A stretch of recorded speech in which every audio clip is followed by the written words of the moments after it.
Arewa 224 danna mana subscribe kana ku danna alamar kararrawa domin sanar da ku sabbin shirye-shiryen gode.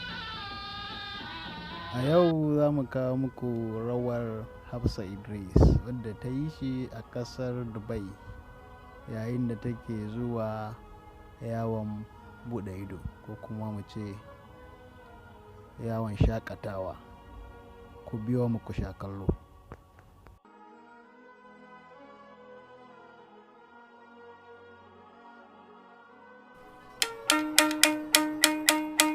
Sarki Allah Jalali da ba mu Allah madogarar bayinsa, to shi za ya baka bai ma gudi ba. Zibebi na kira zo